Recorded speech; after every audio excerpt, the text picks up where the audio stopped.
hobi bunuh orang, ngaku Tuhan. Tapi Fir'aunnya, tolong catat ini ya, Fir'aunnya, Allah masih memberlakukan rahmatnya, diutus dua nabi sekaligus, Musa dan Harun. Quran surah 20 Taha ayat 43 sampai 44. Idhaba ila fir'auna innahu tagha. Musa dan Harun, sekarang kalian siap-siap pergi ke Fir'aun. Warahmatullahi wabarakatuh.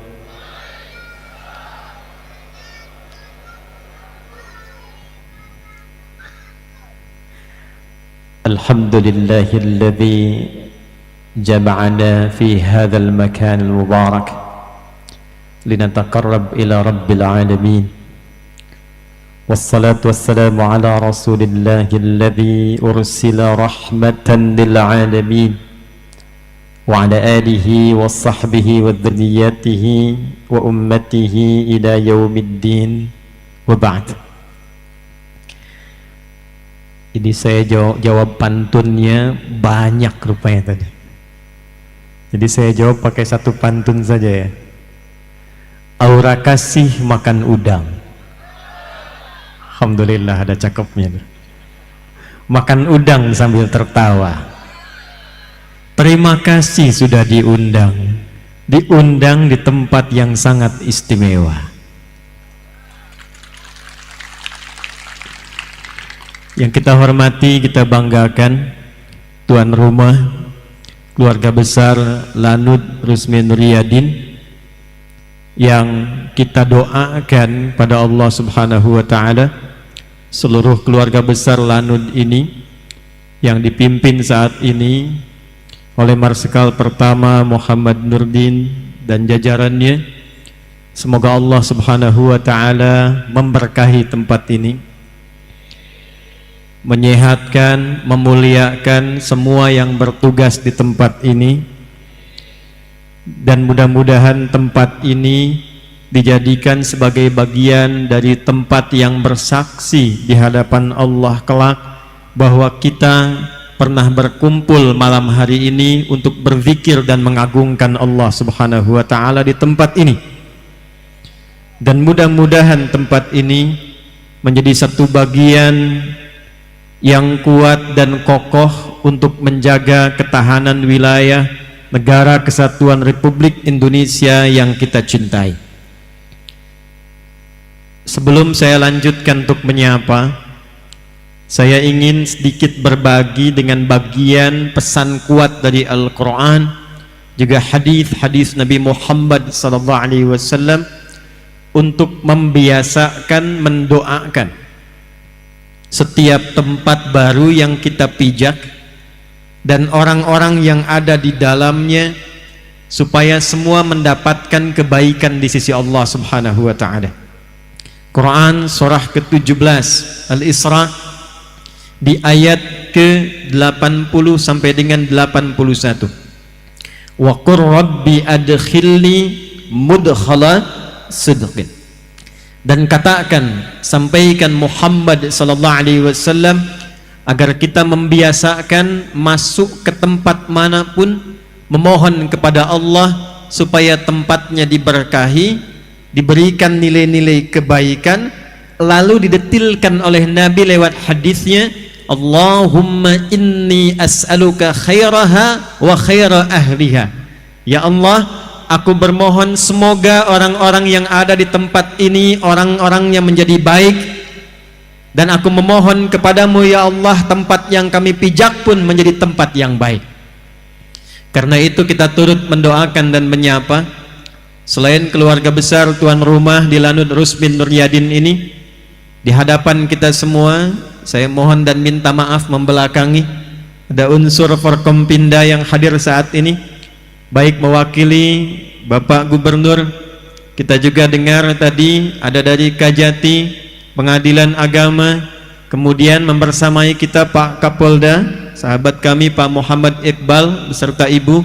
Kita doakan semuanya, dan kita kirimkan pesan malam ini dari Pekanbaru, dari Lanud ini, insya Allah malam ini pejabatnya, pemangku kepentingannya, rakyatnya semua kompak untuk berzikir demi membangun negara kesatuan Indonesia dan makmur dan sejahtera insyaallah. Bu, yuk, jam berapa sampai sini?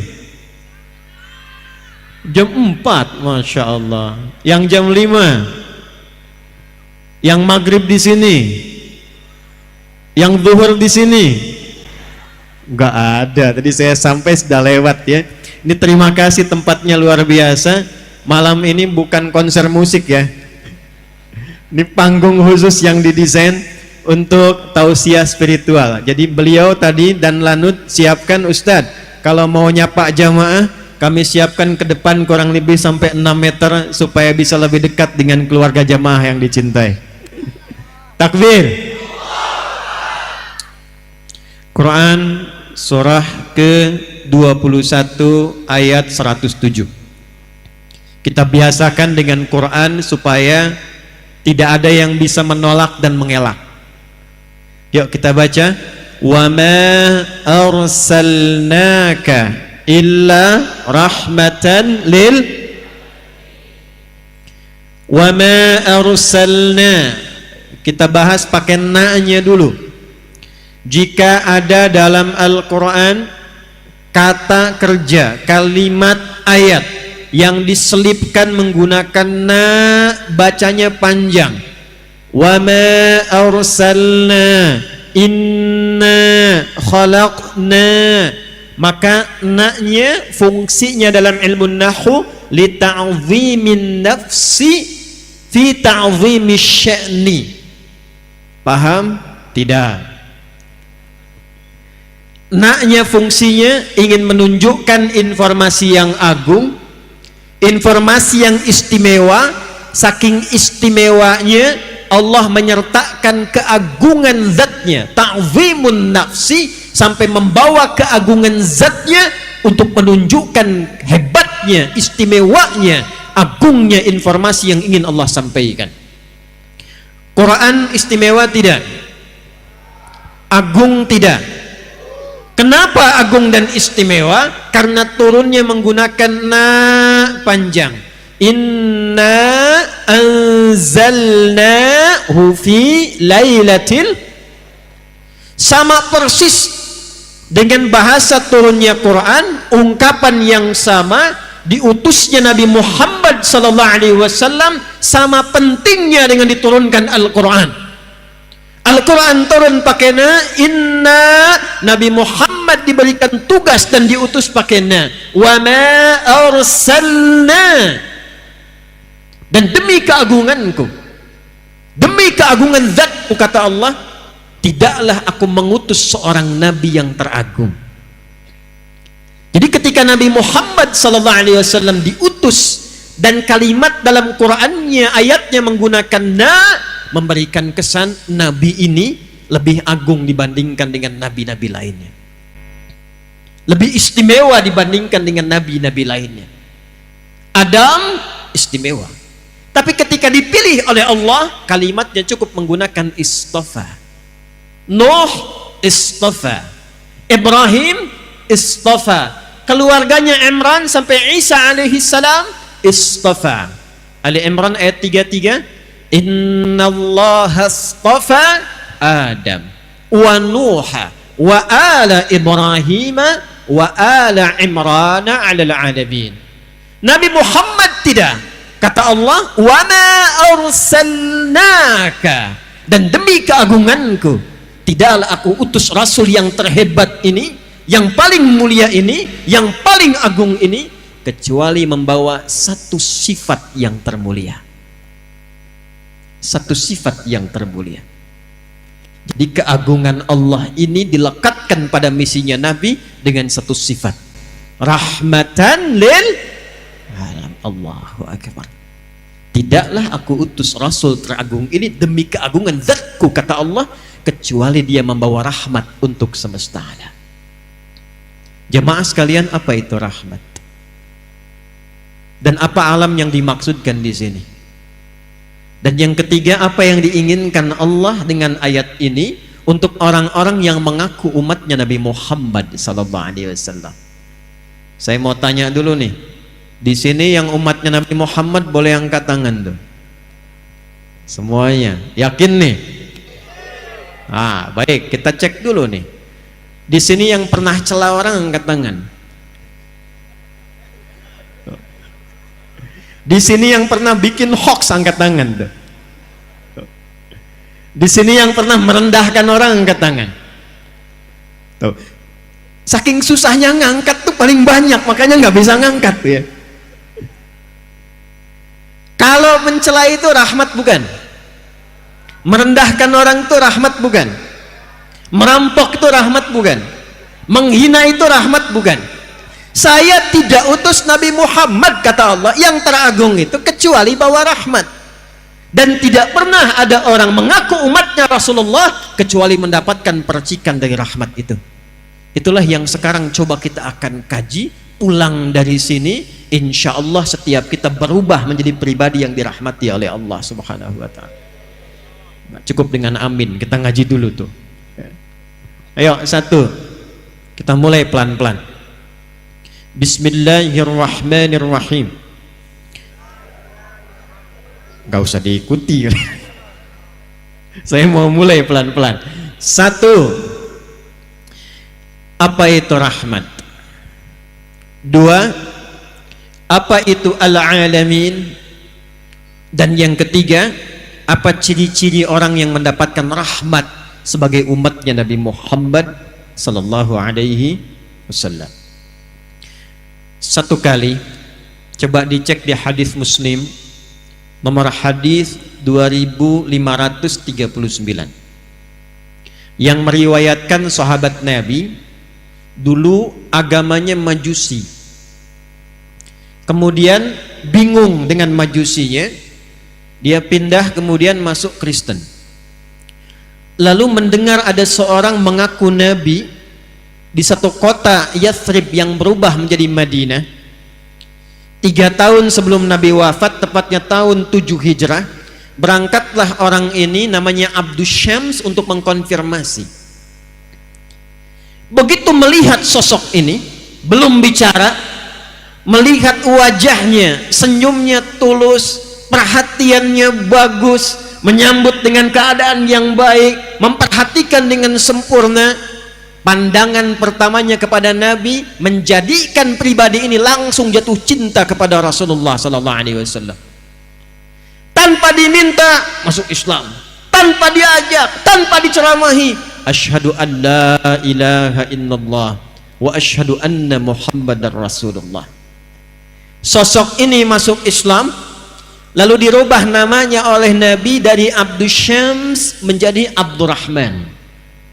Ini sanad ilmu boleh merubah nama kalau dari nama yang dibawa itu tidak membawa sifat dan makna yang baik, atau namanya bertentangan dengan sifat dan keagungan Allah Subhanahu wa ta'ala. Ada di antara sahabat-sahabat Nabi yang dirubah namanya langsung oleh Nabi bila terkait dengan satu makna yang tidak baik, atau kedua bertentangan dengan sifat Allah Subhanahu wa ta'ala. Abdus Syams, hambanya matahari. Kata Nabi, anta Abdurrahman, hambanya Allah yang penuh dengan rahmat. Maka diajarkan oleh Nabi sifat rahmat itu. Perhatikan kata Nabi, sayangi dengan tulus, au kama qala, perhatikan dengan mulia, rawat dengan baik, berikan perhatian yang mendalam, tebarkan kasih sayang dengan luas, entah itu kepada manusia, hewan, sampai dengan tumbuhan. Maka pulanglah sosok ini Abdurrahman. Di tengah jalan dia bertemu dengan anak kucing kecil. Kucing dibagi dua. Dibagi berapa? Ada kucing rumahan namanya kitpun, diserap oleh orang di Inggris, maka berubah menjadi bahasa Inggris kitty ya, kucing rumahan. Makanya di rumah ada spray mereknya Hello Kitty, kucing rumahan. Banyak dari bahasa Arab ke bahasa Inggris. Sukar, gula jadi sugar. Kitpun, kucing, jadi kitty, cat, kitty. Kalau kucingnya kucing liar, Maka berubah namanya dari Qittun menjadi Hurratun. Anak kucingnya disebut dengan Hurairah. Maka dibawalah anak kucing kecil itu, dipraktekkan tausiah yang singkat dari Nabi tadi. Jangankan pada manusia, hewan pun kemudian dibawa. Lalu dipraktekkan perawatannya pada anak kucing kecil ini. Malam dingin diselimuti, lapar disuapi, seperti ayah menyuapi kepada anaknya, seperti ayah melindungi anaknya. Maka setiap jalan kemanapun, dibawalah anak kucing kecil ini, dimasukkan ke dalam jubahnya. Karena itulah malam ini saya spesial pakai jubah untuk mencontohkannya. Dimasukkan ke dalam jubahnya, tiba-tiba di jalan berpapasan dengan Rasulullah, anak kucing kecilnya mengeong-ngeong. Keluar dia, terlihat oleh Nabi. Kata Nabi, anta Abu Hurairah. Kamu adalah bapak anak kucing kecil. Saking perhatiannya yang dalam, kasihnya yang dalam, memberikan kebahagiaan yang dalam, maka engkau berikan perhatian kepada anak kucing seperti ayah memperhatikan anaknya. Abu Hurairah. Itulah sejarahnya. Ada sahabat Nabi yang disebut dengan Abu Hurairah. Nama ini bukan sekedar nama, tapi memberikan perjalanan kepada kita tentang arti menjadi seorang muslim.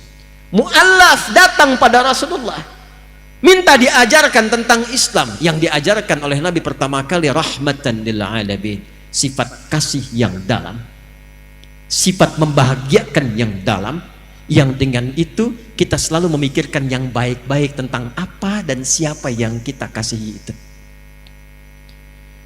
Tempat rahmat disebut dengan rahim. Ibu punya rahim ya? Ibu-ibu punya rahim ya Bu? Saya tanya pada ibu, di dalamnya disayang tidak? Disayang. Miring kanan susah, miring kiri susah, telungkup nggak mungkin. Dijaga supaya apa? Supaya yang di dalam itu merasakan kenyamanan dan kebahagiaan. Walaupun yang menjaga itu kadang-kadang merasakan hal yang tidak nyaman. Ada sebagian ahli hikmah mengatakan, kenapa anak-anak itu terlahir menangis? Ahli hikmah, mereka mengatakan karena mereka takut tidak mendapatkan lagi rahmat seperti didapatkan oleh rahim ibundanya. Jadi kalau kita ingin katakan apa rahmat yang dibawa Nabi, yang dibawa Rasulullah pertama kali ajaran kasih yang sangat dalam. Bagaimana melihat semua orang itu punya sifat baik. Karena itu saya sering mengatakan, Allah sangat mencintai orang salah yang gemar bertobat dibandingkan dengan orang soleh yang tidak pernah merasa salah. Jadi Islam itu selalu mengajarkan, lihat setiap orang pada potensi kebaikannya. Di Masjid An-Nur pernah saya tanyakan kan, kenal Firaun? Ayo bilang kenal sekali lagi, pulang saya. Malam ini juga saya pulang mumpung ada di Lanut tuh. Tahu Firaun? Kejam tidak? Kejam tidak? Bukan cuma kejam, ngaku Tuhan, ana rabbukumul a'la. Setiap melihat orang kalau tidak nyaman, eksekusi. Antum untung hidupnya di masa sekarang tuh. Kalau hidup masa Firaun tuh, bosan Firaun, saya nggak suka dengan rambutnya. Bukan disuruh cukur, pisahkan kepala dari badannya. Firaun. Makanya Nabi Musa ketika akan berdakwah, doa dulu supaya nggak cepat tersinggung karena kata-katanya menyakitkan, nusuknya dalam. Nabi kan kalau doa, sekali doa diijabah. Kalau Nabi Musa nggak punya sifat sabar, cepat bosanan, Firaun menghardik, ya Allah bosan, matiin aja, mati tuh. Cuman buat kita nggak ada hikmahnya tentang indah dan kasihnya ajaran Islam yang sangat dalam. Firaun hobi bunuh orang, ngaku Tuhan, tapi sefiraun-firaunnya, tolong catat ini ya, sefiraun-firaunnya Allah masih memberlakukan rahmatnya, diutus dua nabi sekaligus, Musa dan Harun. Quran surah 20 Taha ayat 43 sampai 44. Idhaba ila fir'auna innahu tagha. Musa dan Harun, sekarang kalian siap-siap pergi ke Fir'aun. Untuk apa ya Allah? Faqula lahu qawlan layyina la'allahu yatadhakkaru aw yakhsha. Dia sudah mulai bergeser dari kewenangan, dititipkan jabatan, dia menyimpang. Hati-hati Pak yang punya jabatan di belakang. Udah nggak usah tepuk tangan. Ini saya sedang ingatkan, dan fungsi ulama begitu, karena sayang mengingatkan. Kalau tidak sayang tak diingatkan bahaya. Kan kita menginginkan semua pejabat juga masuk surga, rakyatnya masuk surga. Yang paling indah kita bergandengan lalu masuk surga seperti Allah sampaikan, wasiqal ladzina taqaw rabbahum ilal jannati zumara. Ada serombongan orang takwa yang masuk surga, masuknya bergandengan tangan. Saya menginginkan ketika Allah tetapkan, misal Adi Hidayat dengan izin Allah, kalau Allah izinkan masuk, saya pengen tangan kanannya gandeng Pak Muhammad Nurdin, tangan kirinya gandeng Pak Muhammad Iqbal, ya, yang lainnya ikut sama-sama dengan jamaah bareng-bareng. Kan itu yang kita inginkan. Karena itu kalau ada pejabat kami beri masukan, jangan marah ya Pak, karena sayang. Dan cara memberikan masukan pun mesti pakai rahmat, bukan teriak-teriak, merendahkan, menghina, menjelek-jelekan, bikin hoax. Itu bukan tipikal umat Nabi Muhammad. Seburuk-buruknya Fir'aun, seburuk-buruknya, kata Allah, ini punya jabatan, ada setannya, setan khusus menggoda pejabat. Nanti kalau lain waktu saya kesini lagi, materinya bikin khusus Pak, fikih setan. Ada 9 jenis setan, 9 Anda bayangkan. Bu, di rumah tangga ada setan khusus Bu, tugasnya memecah belah suami istri, namanya Dasim, perempuannya Dasimah. Betul, saya tidak bohong, ada di Al-Baqarah ayat 102, yufarriquna bainal mar'i wa zawji. Ibu belum nikah, suami ibu yang paling cantik lihatnya ibu, habis nikah istri orang paling cantik Bu, digambarkan. Karena itu bagaimana nanti konsisten mendapatkan kenyamanan dalam rumah tangga, ada fikihnya. Di jabatan juga ada setannya. Tapi perhatikan baik-baik, kata Allah, Musa Harun ini ada potensi Fir'aun, kedudukannya diselewengkan. Engkau aku tugaskan, perhatikan baik-baik, bukan ingin menurunkan jabatannya, datang kepadanya, sampaikan dengan lemah lembut supaya ia kembali pada kewenangan yang baiknya dan memberikan putusan-putusan yang bermaslahat. Faqula lahu qawlan layyina, katakan kepadanya dengan lemah lembut. Jadi yang paling indah dalam Islam, tidak ada satupun kemudian ajakan, tidak ada satupun arahan untuk menjatuhkan seseorang dari kekuasaannya, tapi berikan nasihat yang lembut untuk menyadarkannya supaya kembali pada kebaikan.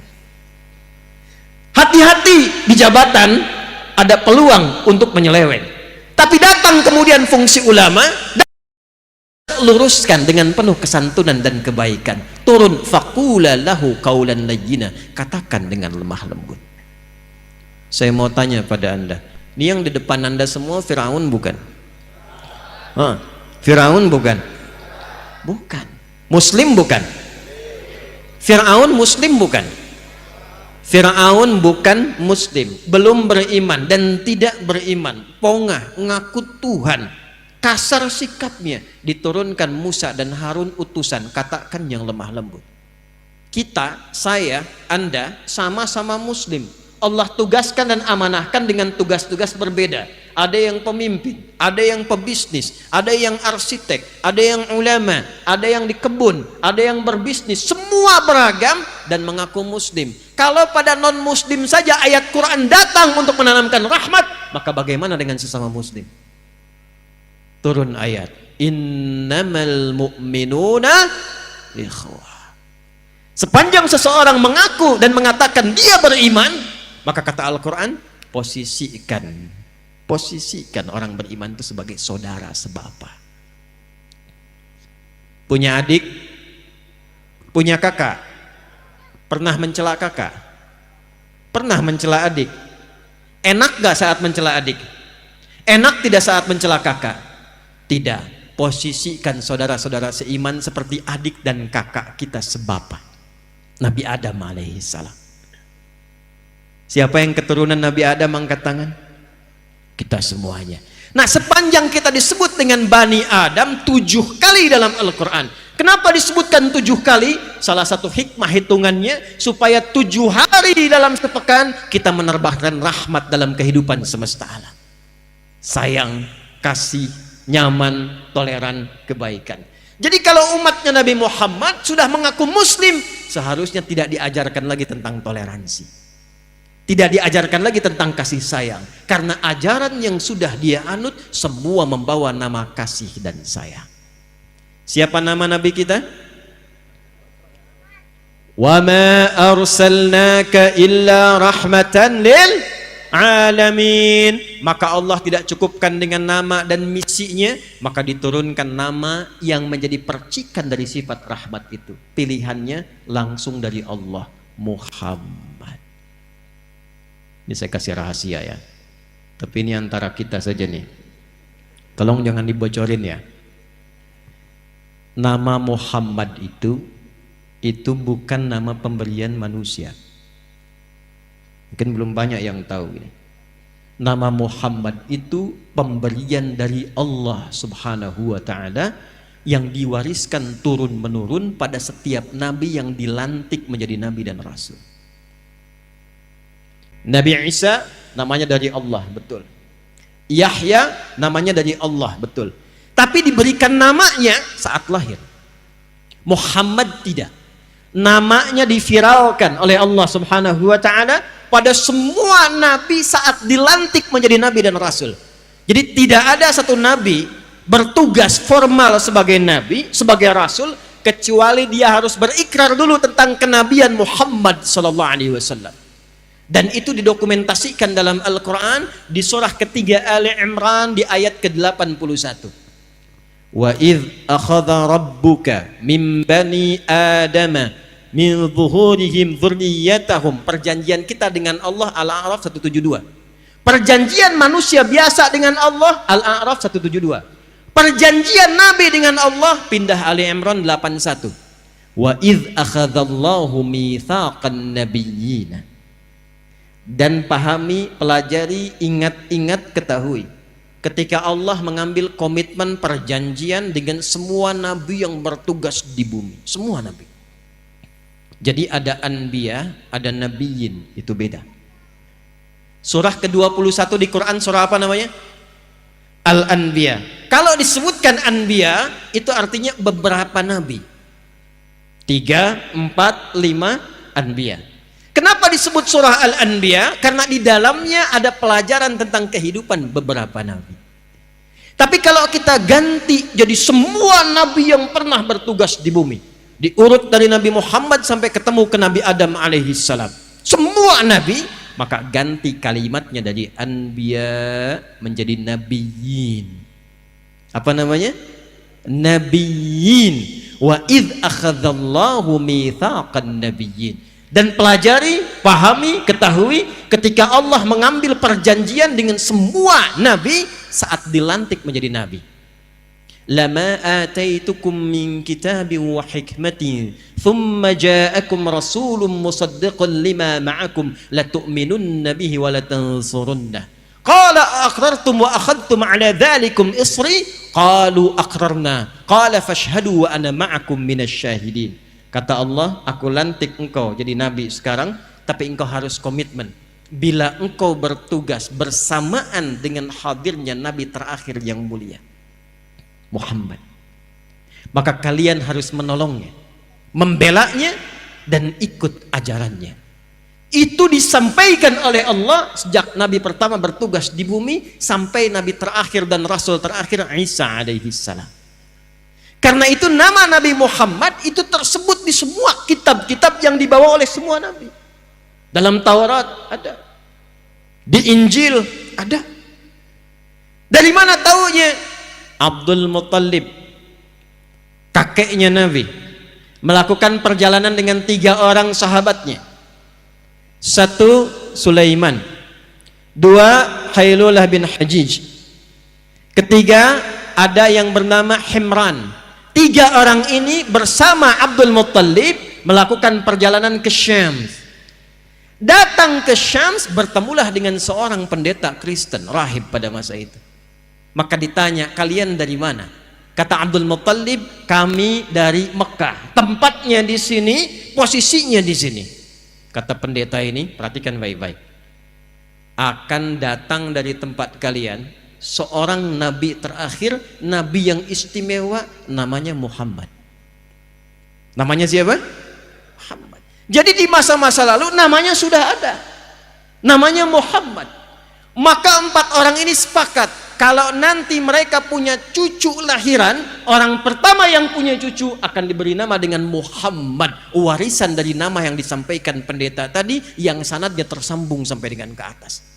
Maka ternyata yang punya anak duluan putranya Abdul Muttalib, namanya Abdullah, dan lahirlah dari Abdullah itu, dari rahim istrinya Aminah radhiyallahu taala anha, lahir seorang anak diberi nama siapa? Muhammad. Jadi bukan nama biasa. Pertanyaannya, apa artinya Muhammad? Tuh. Apa kaitan dengan moderat dan toleransi? Apa kaitan dengan rahmat? Muhammad itu bentuk superlatif, sirah mubalaghah dari kata Mahmud. Saya senang bahas nama ini karena Dan Lanut dengan Pak Kapolda Muhammad namanya tuh. Ya, nanti kita lihat contohnya langsung, termasuk kita deh. Mahmud, jika ada orang punya sifat baik secara sosial, maaf, satu sifat saja, jujur tapi kurang sabar, nah, itu Mahmud. Oh, jangan tunjuk orang Mahmud ente gede. Satu sifat, konsisten di satu sifat baik, yang lain belum. Tapi kalau Anda ingin gabungkan semua sifat baik secara sosial, sabar, jujur, suka menolong, sopan, lemah lembut, penuh senyum, gabungkan jadi satu sebagai sifat kasih yang dalam dari pancaran rahmat, maka jadikan namanya dari Mahmud menjadi Muhammad. Kenapa Nabi ini disebutkan dengan nama Muhammad? Ingin memberikan gambaran yang sesuai dengan misi yang dibawa. Wa ma arsalnaka illa rahmatan lil alamin. Kumpulan sifat rahmat itu bila diteruskan dalam pergaulan kehidupan kita secara sosial, maka namanya disebut dengan Muhammad. Dan nama itu nggak pernah ada di lingkungan jahiliyah pada masa itu. Abu Lahab ada, Abu Jahal ada, Zaid ada, Usamah ada, Muhammad tidak ada. Jadi ketika diberi nama oleh Allah dengan Muhammad, ingin memberikan kesan, tidaklah Nabi ini bergaul dengan siapapun dalam kehidupannya kecuali membawa contoh kemuliaan dan kebaikan. Balik ke hadis Muslim, nomor hadis 2539 tadi, riwayat sahabat Abu Hurairah. Beberapa sahabat datang kepada Nabi berkata begini, ya Rasulullah, tolong doakan sama Allah supaya mengazab dan melaknat orang musyrik itu, katanya. Udah didakwahin gak mau masuk Islam juga, dibaik-baikin masih ngejahatin juga. Ya Rasulullah, mohon angkat tanganmu, mohon doakan pada Allah supaya mengazab mereka. Apa jawab Nabi? Perhatikan baik-baik. Innama bu'ithtu rahmatan wa ma bu'ithtu la'anan. Aku ini diutus membawa rahmat.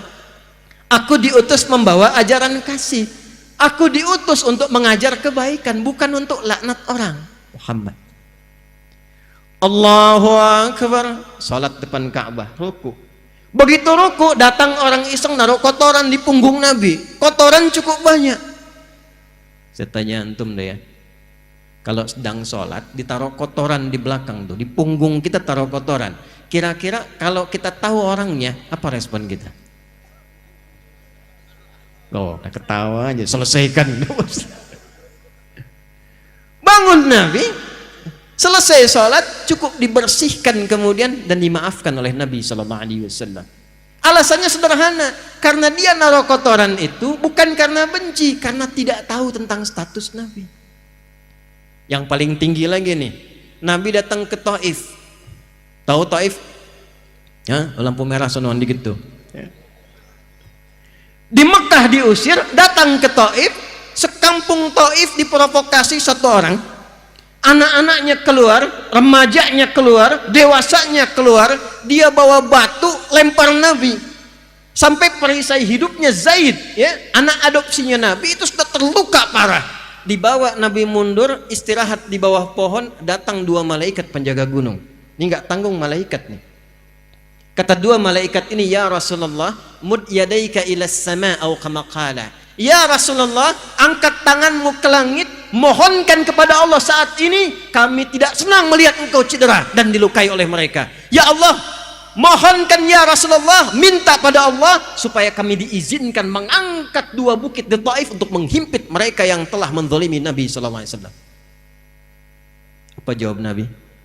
La fa innahum qaumun la ya'lamun. Tolong jangan lakukan. Mereka itu belum tahu saja. Bukan karena benci dengan saya, cuman karena belum tahu. Yang belum tahu bukan disakiti, yang belum tahu diberitahu. Saya bermohon pada Allah, besok-besok di Taif ini ada orang tua, laki-laki, perempuan, anak kecil, yang dewasa, yang remaja akan mengucapkan asyhadu an la ilaha illallah wa anna muhammadar rasulullah. Belum selesai, lihat kalimatnya nih. Ilahi ila man takiluni am ila qaribin yu'limuni au ila ba'idin yu'dhini fa ana radin ma lam takun ghadiban alayya la haula wala quwwata illa billah. Ya Allah, setelah aku dilukai, dilempari di tempat ini, kemana lagi engkau akan perjalankan aku? Apakah tempatnya dekat dari sini dan aku dilempari lagi? Ataukah masih jauh tapi aku akan disakiti lagi? Aku ridha ya Allah, sepanjang yang marah bukan engkau kepadaku. Tidak ada daya kekuatan kecuali atas rahmatmu ya Allah. Setelah keluar kalimat itu, maaf, itulah kemudian yang menjadikan Allah mengundangnya lewat peristiwa Isra dan Mi'raj. Rahmat bila dipraktekan, maka pemilik rahmat, Rahman dan Rahim itu akan mencurahkan semua karunia-Nya untuk mengangkat hamba-Nya. Ini kalau nyampaikan ini seringkali berhenti saya ceramah. Tapi penting untuk kita ketahui betapa rahmatnya Rasulullah kepada kita semuanya. Sampai Jibril mengatakan kalau disebut nama Muhammad, enggak sholawat yang dengar itu, keterlaluan orang itu. Shallu ala Nabi. Ini riwayat memang perlu diverifikasi tapi dalam. Tadi masih hidup, sekarang saat sekaratnya di ujung wafat. Dalam pangkuan Sayyidah Aisyah, dibawakan kemudian sebaskom air oleh Fudail anaknya Abbas radhiyallahu taala anhuma. Yang kita ketahui berwudu kemudian sholat wafat di pangkuan Sayyidah Aisyah. Ada satu riwayat yang kalaupun kita perlu verifikasi, perhatikan baik-baik. Datang Jibril sebelum wafat, memalingkan wajahnya. Nabi bertanya, "Wa kama qala wa kama hadatsa?" Ya Jibril, kenapa berpaling? Kata Jibril, saya tidak ingin melihat kekasih Allah dicabut nyawanya. Nabi mengkonfirmasi apakah akan terasa kematian itu. Padahal Nabi sudah tahu, karena ilmu kan disampaikan oleh Allah pada Nabi. Hanya ingin mengonfirmasi satu bagian yang akan didengar oleh umatnya di Riau ini. Perhatikan baik-baik. Kullu nafsin dha'iqatul, setiap yang bernyawa pasti akan merasakan kematian itu. Tiba yang terpikir apa? Bukan dirinya, bukan sakaratul mautnya, yang difikirkan saya, Anda, kita saat ini. Lalu beliau mengatakan, ya Allah, kalaulah diperkenankan, Engkau timpakan seluruh rasa sakit yang dialami oleh umatku dalam sakaratul maut itu, timpakan kepadaku saat ini, supaya umatku nanti tidak ada yang merasakan lagi sakaratul maut. Timpakan kepadaku saat ini. Kurang sayang apa lagi? Makanya malaikat Jibril itu paling sebel kalau ada orang disebutkan nama Rasulullah, setidaknya dia bersalawat. Ini tidak bersalawat, kata malaikat Jibril, raghima anfu rajulin, keterlaluan orang itu. Karena saking dalamnya rahmatnya. Dan yang paling menarik, ternyata ciri-ciri umat Nabi Muhammad sallallahu alaihi wasallam yang mengaku umatnya Rasulullah, yang pertama dia dapatkan setelah berislam sebagai pancaran dari semua ibadahnya itu adalah mendapatkan percikan rahmatnya. Mendapatkan percikan apa? Rahmatnya. Jadi kalau kita mengaku umatnya Rasulullah, cukup dengan mengatakan saya muslim, umatnya Nabi Muhammad, maka apa yang pertama kali dikonfirmasi oleh Nabi SAW? Ternyata maaf, bukan berapa rajin Anda puasa, bukan berapa banyak Anda sholat, bukan berapa kali Anda umrah dan haji.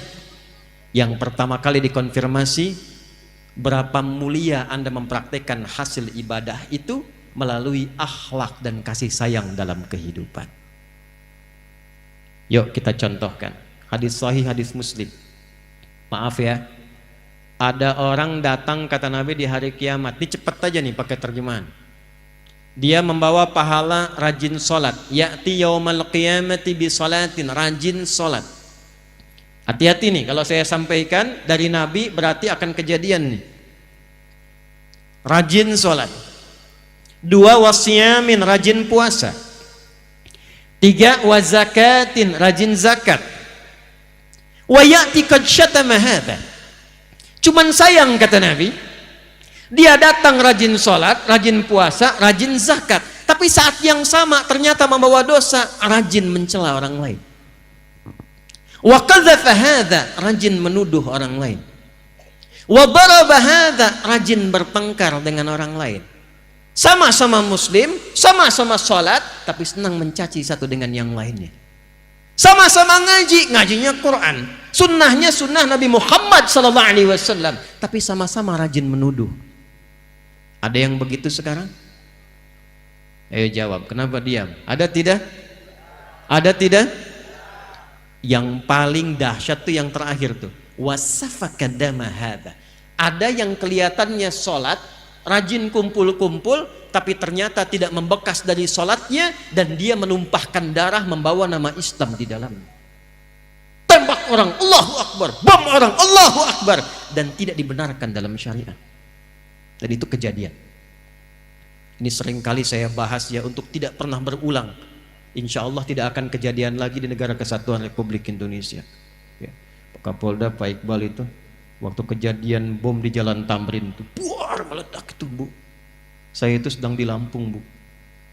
Itu jamaah instruksi angkat tangan. Ustadz, apakah bom di Jalan Tamrin termasuk jihad fisabilillah? Saya bilang, Mas, sependek pengetahuan saya, jihad fisabilillah itu jihad di jalan Allah, bukan di Jalan Tamrin.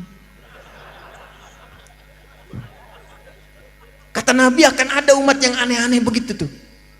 Nah kalau ada yang begitu, itu berarti belum berhasil sholatnya.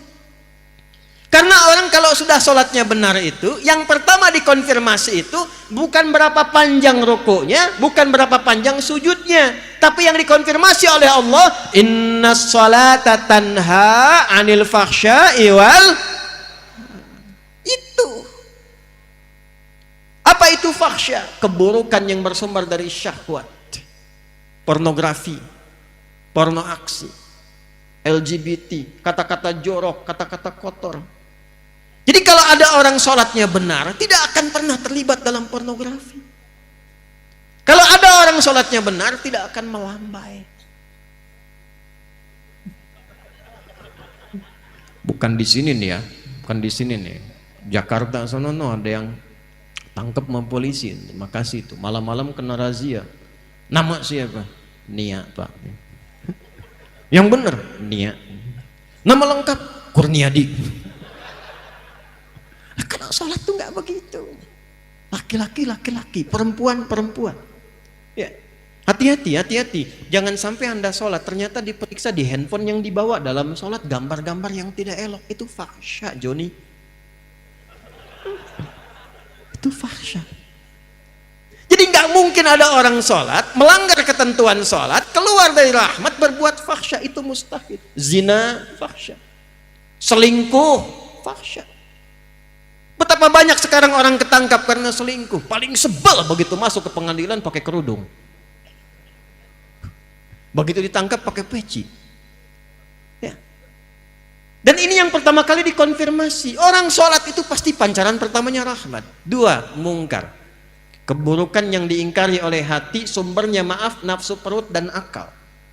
Menipu mungkar, bikin hoax mungkar, berselisih mungkar, merampok mungkar, membunuh mungkar, korupsi mungkar.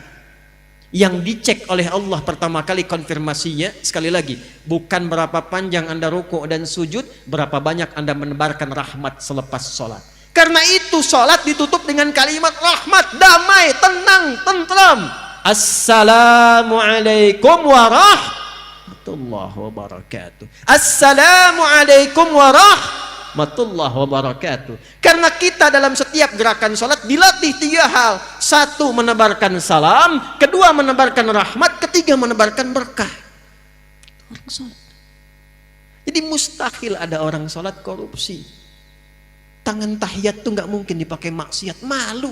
Tiap hari jari telunjuk nih pakai tahiyat. Bahkan ada yang gerak-gerak begini tuh. Nanti kita belajar, ya. Kita belajar. Jangan dikit-dikit bid'ah, dikit-dikit salah ntar ya. Ya, kita belajar. Intinya tangan tahiyat, telunjuk pakai sholat, tahiyat. Ada yang lurus, ada yang begini, ada yang gerak-gerak, dipakai sholat. Apa nggak malu telunjuk ini digunakan maksiat? Hati-hati pas sekda tuh ya, teman-teman yang lain. Lagi ada proyek tawaran, datang orang mengatakan, Pak, ini kan ada renovasi, kami ikut Pak, Bapak tunjuk langsung fee-nya 10 miliar. Oh. Mau Pak? Karena beliau udah ngaji, beliau jawab, maaf ya, ini telunjuk saya telunjuk tahiyat, tidak akan saya gunakan untuk maksiat. Masya Allah. Ya. Ya, tapi namanya setan. Dia nggak kenal putus asa. Antum bari takbir aja digoda. Udah baca belum hadisnya? Kalau belum sholat semua fokus. Tapi begitu anda takbir kata Nabi, setan datang goda orang sholat, namanya khanzab tuh. Kata Nabi, dia tanamkan semua hal yang tidak ingin diingat jadi ingat. Anda kan tadi pas takbir isya udah beda kan? Ini ustadznya bener ada nggak gitu kan? Tadinya nggak begitu, jadi begitu takbir muncul semua. Artinya apa? Setan kadang melampaui itu. Tolak. Jari saya jadi tahiyat tidak akan pernah dipakai maksiat. Balik lagi dia.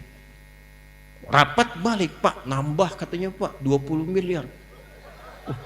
Bentar deh saya istihoroh dulu. Nggak boleh ada istihoroh dalam maksiat Pak. Istihoroh. Nah itu perilaku itu ada. Apa yang terjadi? Jangan main-main tuh. Hadis Muslim standar kedua dalam sahih di bidang hadis, Bukhari dan Muslim sahih. Maka apa yang terjadi? Maaf ya, maaf nih. Kalau ada orang sholat lalu mencela dan nggak tanggung-tanggung yang dicela imamnya tuh. Begitu keluar tuh imamnya belagu banget tuh, baru lulus dari pesantren aja Yasin. Padahal maghrib sholatnya misalkan. Itu maaf tuh. Kalau ada orang sholat lantas mencela orang lain, itu pahala sholatnya langsung ditransfer kepada yang dicela itu. Jadi masya Allah tuh, enak tidak dicela, pengen ditransfer. Ini baru pulang umrah nih, habis umrah misalnya, maaf nih, ya membanggakan diri, menzalimi orang. Zakat, habis zakat misalnya mengangkat status, merendahkan yang dizakati. Ya izin Pak, ini saya ada zakat, memang nggak banyak, cuma 25 juta. Waduh Pak, terima kasih banyak Pak, semoga Bapak berkah. Enggak, ini kan dari Allah saja, ini kan kewajiban saya, Bapak kan miskin. Misal memang keluar tapi nyakitin, itu terima uangnya. Saat Anda menerima itu, Anda mendapatkan plus transferan pahala zakat dia pada Anda. Itu begitu seseorang berbuat baik dalam amalan ritual, berbuat buruk secara sosial, terjadi transfer pahala kepada yang dizalimi. Fa in faniyat hasanatuhu, jika habis bekal baiknya, ada sisa menzalimi orang, dibawa keburukan orang itu ditimpakan kepadanya, faturiha finnar, maka dilemparkan ke dalam neraka, disebut oleh Nabi al-muflis, orang bangkrut.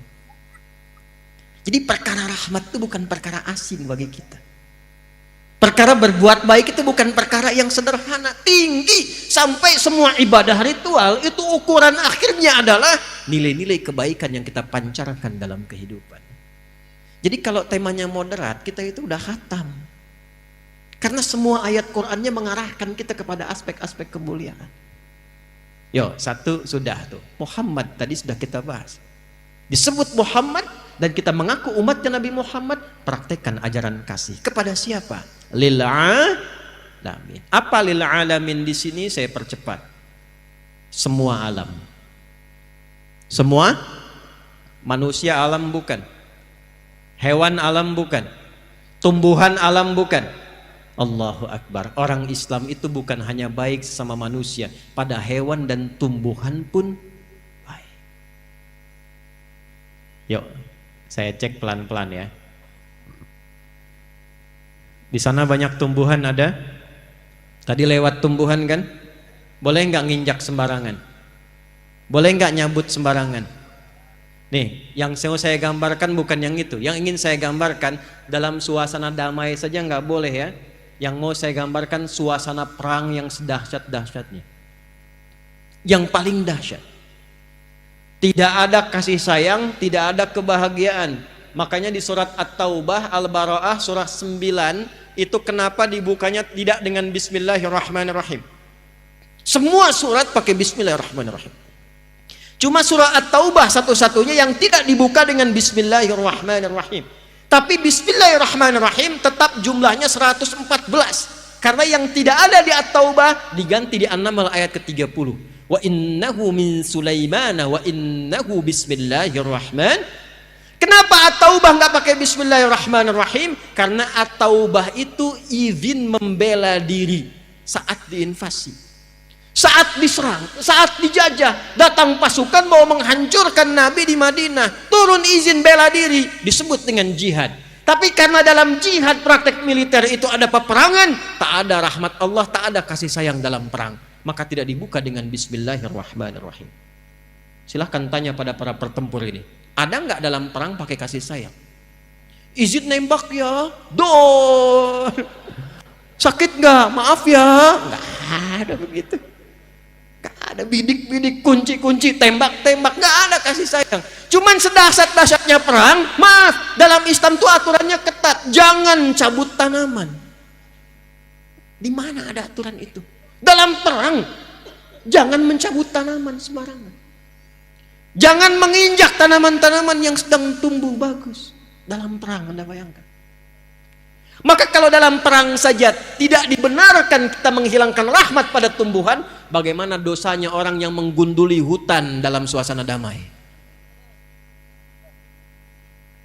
Bagaimana dosanya orang yang menyebabkan banjir bandang karena menggunduli tidak dikembalikan pada sifat yang baik lagi? Itulah sebabnya kenapa menanam pohon itu begitu banyak pahalanya. Saya senang kalau lihat TNI Polri tanam pohon, itu pahalanya banyak. Karena gambaran dari rahmat. Jadi Islam itu jangankan pada manusia, tumbuhan dijaga. Hewan. Tahu kambing?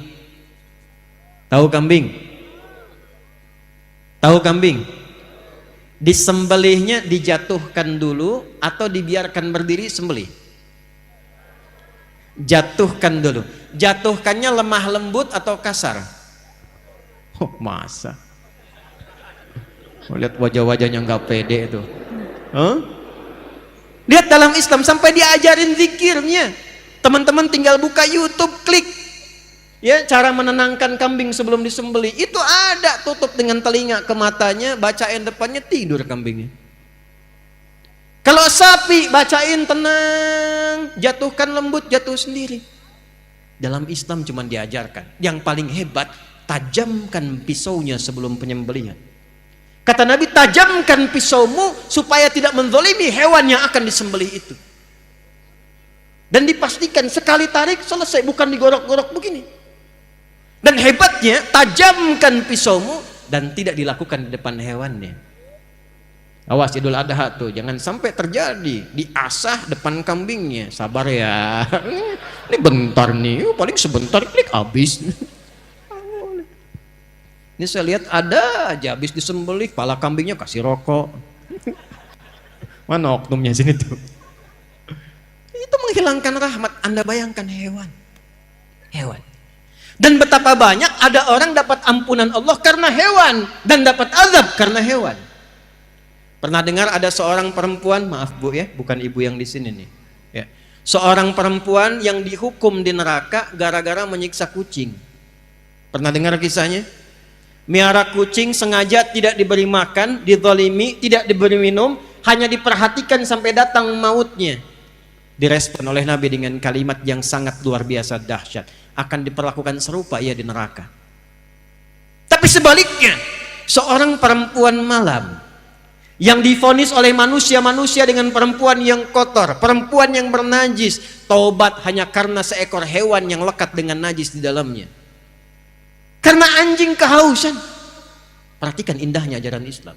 Anjing kehausan di ujung sekaratnya, dalam keadaan mencari minum, ditemukan oleh seorang perempuan malam, datang lewat. Ada kisah mengatakan dia mengambil bagian dari selop sepatunya, ada yang mengatakan dia mengambil benda di sampingnya, lalu mengambil air ke sumur, diminumkan ke anjing itu sampai dia segar kembali. Begitu itu dilakukan dengan ketulusannya karena Allah, lewat anjing hidup lagi, diterima taubatnya oleh Allah. Dia belajar dari anjing itu, anjing yang najis saja, yang dihukumi haram, dikecam oleh manusia, kadang disebut najis, dia bisa mulia dan hidup kembali. Maka saya pun ketika diburuk-burukan, dijelekkan, dinajisi oleh orang, pasti ada peluang untuk bertobat. Lewat anjing jadi taat. Bukankah ada satu hewan yang disanjung dalam Al-Quran, anjing di surah Al-Kahf itu? Dan disebut sebagai anjing yang dihidupkan dan bisa menikmati surga. Jadi bagaimana Islam mengatur? Pada tumbuhan bagus, pada hewan baik, maka pada manusia yang derajatnya lebih tinggi daripada tumbuhan dan hewan seharusnya lebih daripada itu. Itu poinnya. Dan yang paling utama sifat rahmat itu dicontohkan dulu sesama muslimnya, baru keluar. Ya, Muhammadur Rasulullah. Quran surah ke-48 ayat 29.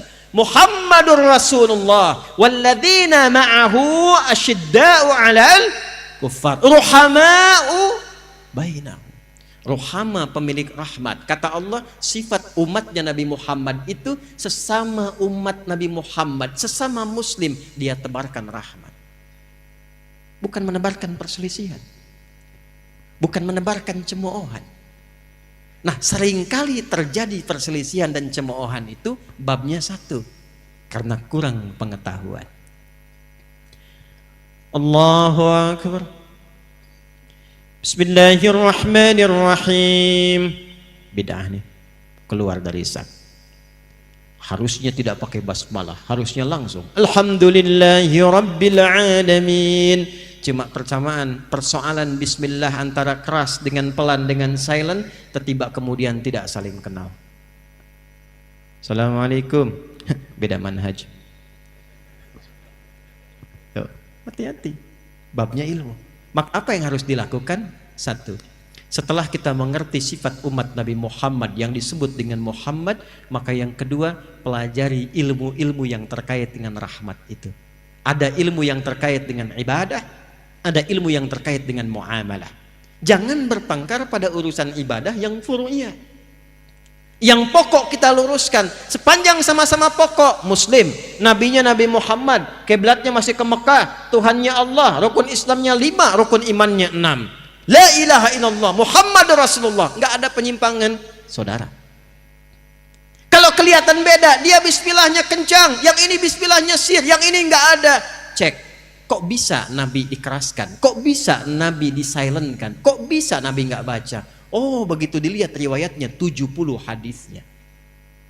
Kapan Nabi tidak membaca basmalah? Di awal-awal riwayat Nabi datang, diangkat jadi Rasul, belum turun kemudian ayat pemisah di antara surah-surah Al-Quran. Semua surat nyambung. Al-Baqarah langsung ke Ali Imran, Ali Imran langsung nyambung ke An-Nisa, An-Nisa nyambung ke Al-Ma'idah sampai ke An-Nas. Anak kecil belum balik tanya pada Nabi, namanya Abdullah, bapaknya Abbas, dikenal dengan Abdullah bin Abbas radhiyallahu ta'ala anhuma. Ya Rasulullah, apakah Allah tidak menurunkan pemisah antara surat satu dengan yang lain sehingga umat di masa depan bisa membedakan mana satu surat dengan yang lainnya?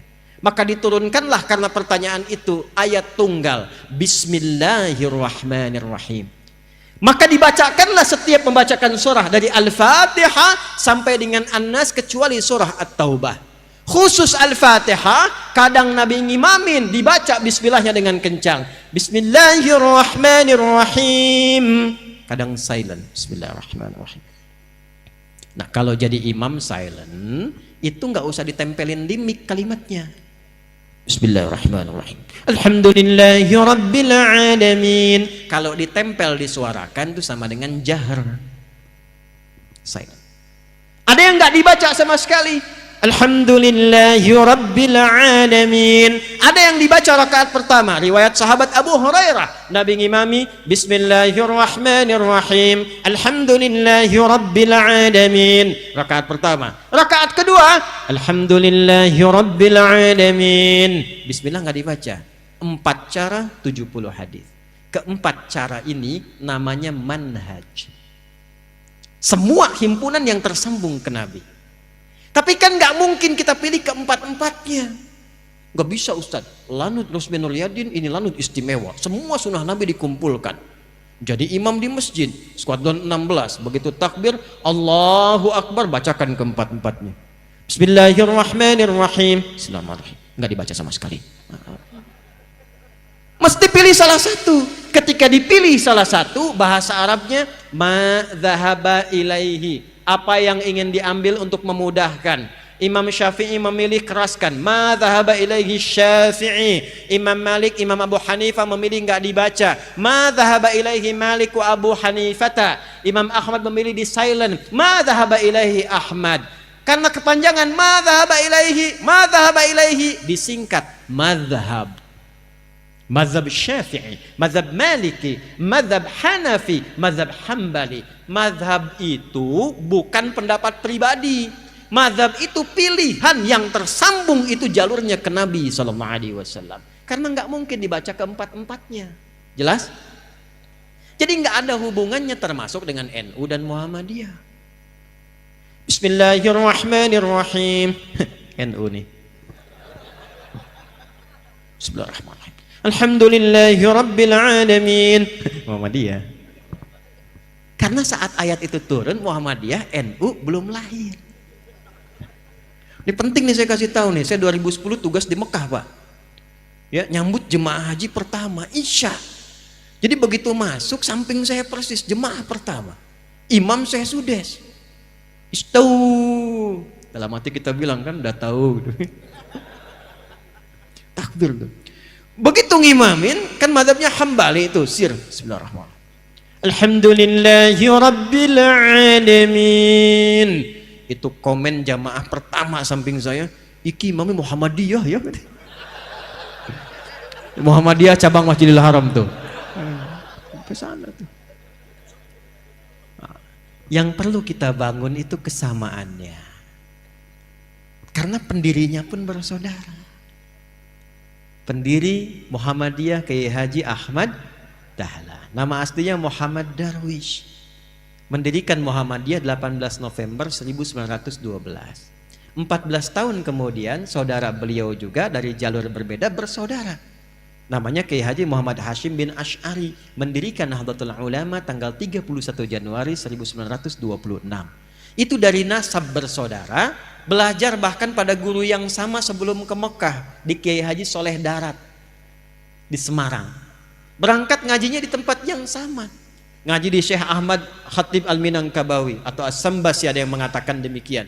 Ngaji di Syekh Nawawi Al-Bantani. Kemudian satu memperdalam di Turath, lalu mengarang 19 kitab. Ya, dari mulai Adabul Alim wal Muta'allim, Risalah Ahlussunnah wal Jamaah, kemudian An-Nurul Mubin fi Mahabbati Sayyidil Mursalin, 19 kitab. Itu saya baca, saya pelajarin, saya hafalin tuh. Yang satu lagi mempraktekkan isi kitab, pulang-pulang dipraktekkan. Ini baca, ara'aital ladzi yukadzibu bid-din, fadzalika alladzi yad'ul yatim wa la yahuddu 'ala ta'amil miskin. Langsung praktekkan, bikin panti yatim. Panti yatim bikin rumah sakit. Jadi dakwah yang satu di aspek praktikal, yang satu pada teori klasikal. Itu kalau digabungkan sempurna, kuat, kokoh, dan jadi penopang bagi NKRI kita. Itu yang kita harapkan. Jadi ketika yang satu mengaji, yang lain ikut. Kenapa yang ini baca ini? Pelajari ilmunya. Dengan paham ilmu itu bertambah wawasan kita. Oh, mengerti kita. Kalau ini kunut, ini dalilnya. Kalau ini tidak kunut, ini dalilnya. Imamnya yang kunut, yang belakang kata Syekh Ibnu Shalih Al-Utsaimin, mufti Saudi Arabia yang telah wafat. Syekh bin Bas, mufti Saudi Arabia yang telah wafat. Mazhabnya Hambali, kata mereka berdua, kalau ada imamnya kunut, kita bermakmum, dan kita tidak kunut, imamnya kunut, ikut imam, aminkan. Allahumma hdina fi man hadait, amin. Wa'afina fi man afait, amin. Kalau ada imamnya tidak kunut, yang di belakang biasa kunut, bermakmum di belakang imam dan imamnya tidak kunut, ikuti dan tidak perlu sujud sahwi. Jelas? Jika depan imamnya kunut, aminkan, jangan baca yang lain-lain.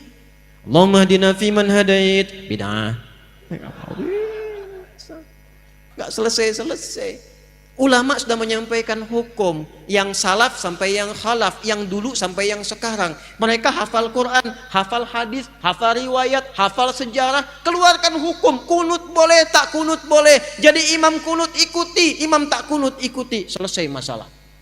Antum dari wajah udah kelihatan, imam bukan, ulama bukan, hafal Quran setengah juga enggak.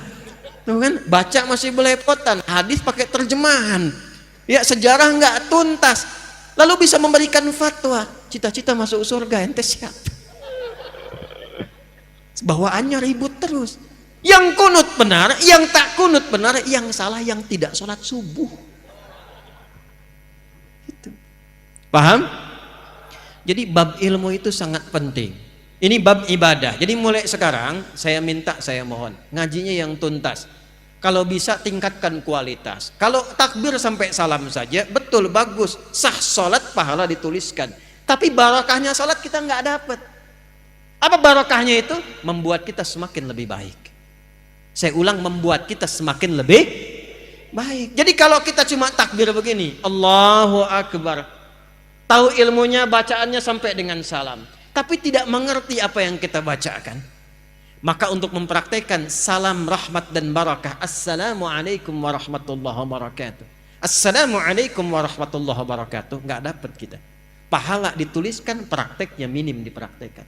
Itu yang menjadikan orang sholat lisannya masih kasar, orang sholat tangannya masih berbuat maksiat, orang sholat kakinya melangkah pada hal yang tidak benar dan tempat maksiat. Itu yang terjadi. Maka yang harus dilakukan sekarang satu-satu. Kalau besok-besok saya sholat, contoh nih, maaf ya, maaf, angkat tangan begini apa maksudnya? Kenapa mengucapkan Allahu Akbar? Kenal Abu Bakar enggak? Oh, bagus. Abu Bakar itu satu-satunya sahabat Nabi yang kalau takbir, baru takbir itu langsung nangis.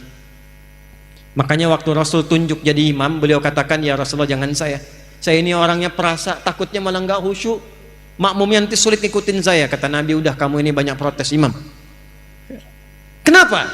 Karena beliau berusaha memahami bacaan yang dibacakan. Lihat baik-baik, Allahu Akbar, angkat tangan ke belakang, buang urusan dunia ke belakang, jangan bawa-bawa dalam sholat. Ini yang menyebabkan seseorang sering tidak khusyuk dalam sholat, karena dunia dibawa dalam sholat. Lisannya Allahu Akbar, tapi maaf, dalam sholatnya handphone Akbar. Allahu Akbar, tang ting tung ting tang ting tung tang ting tung, batalin sholatnya, angkat, halo, bentar lagi sholat. Jauhkan, buang dunia, pasrahkan. Tapi yang penting apa? Anda, saya, kita berikrar dalam sholat, ya Allah, hanya Engkau yang paling agung, yang aku agungkan. Tapi dalam kehidupan, bahkan sebelum sholat, kadang aku merasa agung dibanding yang lain, sombong dibanding orang lain, merasa paling berilmu, merasa paling punya uang, merasa paling punya kedudukan. Padahal dalam sholat pun bisa Engkau wafatkan saat ini, ya Allah, aku taubat, ya Allah, aku taubat. Makanya setelah takbir langsung dia mengatakan, Allahumma ba'id baini wa baina khatayaya kama ba'adta bainal masyriqi wal. Nah, ya kecil di ujung khataya, ya kecilnya itu ngaku salah. Kalau dalam bahasa kitanya gini, ya Allah, aku ini mengagungkan Engkau, mengatakan Engkau yang paling tinggi, tapi aku ngaku salah, ya Allah, aku banyak salahnya. Ngaku tinggi pada orang, sombong pada orang, angkuh dengan tetangga, yang merasa hebat dibanding pasangan. Aku taubat, ya Allah, jauhkan antara aku dan kesalahan yang aku bawa dalam sholat jauh timur dan barat. Aku takut kalau dalam sholat diwafatkan masih membawa kesalahan. Lalu kita pasrah. Wajjahtu wajhiya lilladzi fataras samawati wal hanifan muslima wa ma ana minal, inna salati wa nusuki wa mahyaya wa mamati lillahi rabbil. Itu paham nggak tuh saat dibaca? Itu kan bahasa bebasnya begini, ya Allah, kalaupun Engkau wafatkan aku sekarang dalam sholatku ini, aku pasrah, ya Allah, sepanjang Engkau ampuni dosaku, dan aku berjanji kalau selesai sholat masih hidup, aku akan berjanji dia orang yang lebih baik dari sebelum aku sholat. Itu sholat. Terakhir sekarang, sholat selesai, sesama muslim sudah baik, belajar ilmunya. Apakah yang tinggal di Pekanbaru ini orang Islam saja? Ada non muslimnya tidak? Ada non muslimnya tidak? Perhatikan tuntunan Nabi. Kalaupun dalam kehidupan kita beribadah, jangan pernah memaksa. La ikraha lakum dinukum, ibadah masing-masing. Tapi ketika diatur hubungan muamalah, interaksi sosial dalam kehidupan, di pekerjaan, bertetangga, berkebun, Anda menemukan di dalamnya bukan hanya orang Islam tapi non muslim, maka hukumnya berlaku universal bersama-sama. Diatur dari yang paling kecil sampai yang paling besar.